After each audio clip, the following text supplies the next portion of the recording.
Lucky Boys Podcast. In terms of unification of Korea, and that's one layer, right? The economic part. The next part is the power. The big one, the elephant in the room, is power. Who gets power for united Korea? What's going to happen? How is that going to happen? What are the deals that are going to? What are the conversations that are being had that we don't hear? And regarding that, that's a big question, right? Does Kim Jong-un, would he be someone to abdicate power, absolute authority over an entire nation? Right? Yeah, I don't see that happening. Right.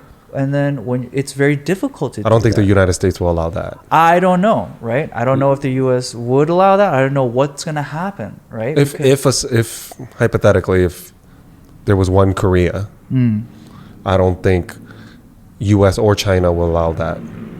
As long as U.S. and China are competing with one another. Mm-hmm.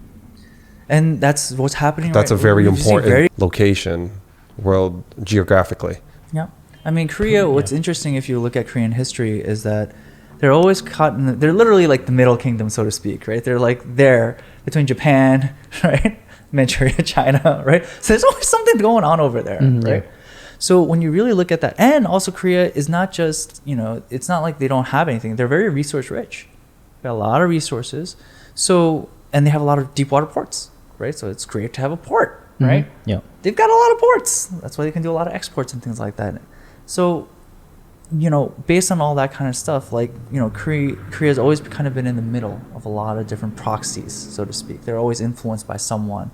And the people there are probably influenced by someone or some ideology, right? And who knows who's pulling the strings, right?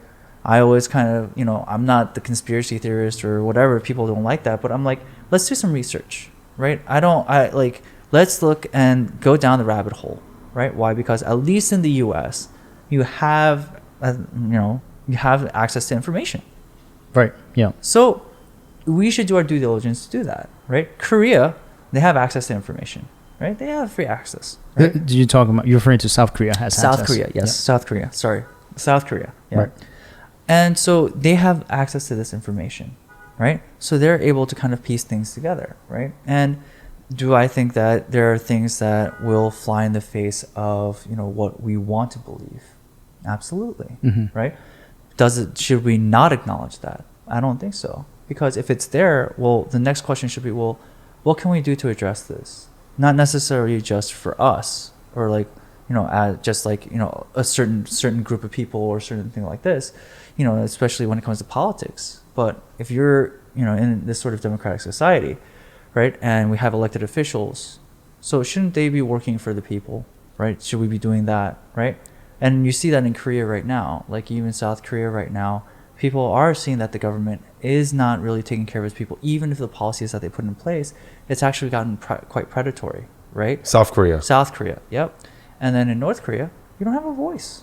You really don't have a voice. So do you think someone's wagging the dog? It's possible. I don't know, right? Because again, I don't have that insight. So but there are people that believe that.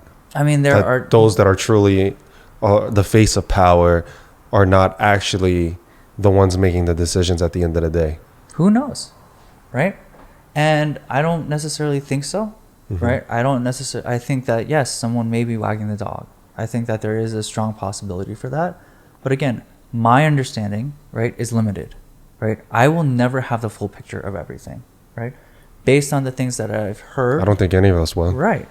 And it's arrogant of me to say that I will have the answer, right? Do I think that people are influenced by external influences? Yeah. Absolutely. People will speculate based on what they know. One, about human nature, two, about power, and three, about history. Right.